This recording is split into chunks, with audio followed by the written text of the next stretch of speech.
Dagdag pahirap sa mga pasahero sa NAIA Terminal 3 ang pagpalya ng ilang cooling tower sa paliparan nitong weekend. Update sa sitwasyon doon sa unang balita live. Jomer Apresto. Jomer, lumamig-lamig na ba?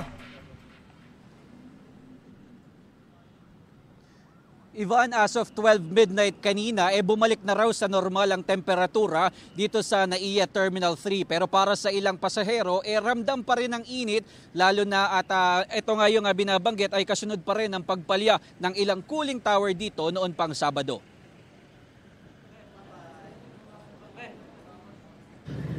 Tila parusa ang inabot ng mga pasaherong papaalis at paparating sa Terminal 3 ng Ninoy Aquino International Airport kahapon.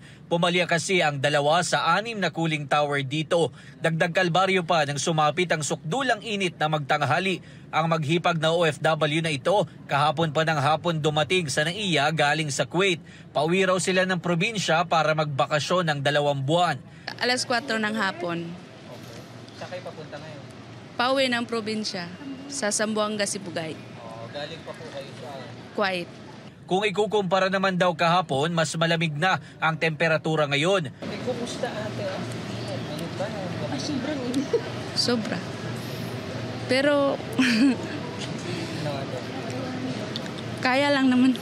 Ang lalaking ito naman na maghahatid sa kanyang pinsan papuntang Riyadh, ramdam din ang init sa paliparan. Sa totoo lang, kahit naka-aircon pa din dito, medyo mainit yung panahon. Oh. Kailangan nilang ayusin yun, sir, kasi lalo na pagtanghali, mainit na. Ito, mag-alas 5 pala, mag-alas 5, mainit pa din. Ayon sa Manila International Airport Authority, normal naman na ang temperatura sa Terminal 3. Batay daw yan sa kanilang monitoring mula pa kaninang bago mag-alas 12 ng hating gabi.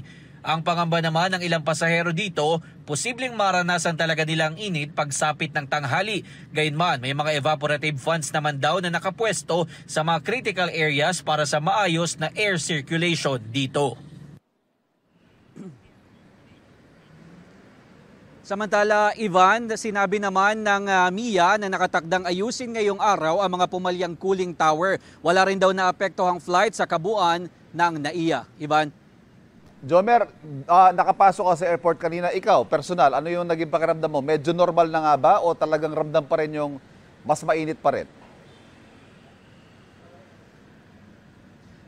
Actually, pagpasok natin kanina, normal naman yung sitwasyon, Ivan. Pero ang pangamba nga dito, ngayon na pagsapit na ng tanghali, posibleng mas uminit na yung panahon. Pero pagpasok natin kanina, okay pa naman. Pero ang binabanggit nga ng mga pasahero, ang problema nila dito pagsapit ng tanghali. Ang sabi naman ng MIA, ang ginagawa nilang contingency dito ay nagbibigay sila ng merong mga evaporated fans sa mga critical areas at namimigay din sila ng tubig sa mga pasahero.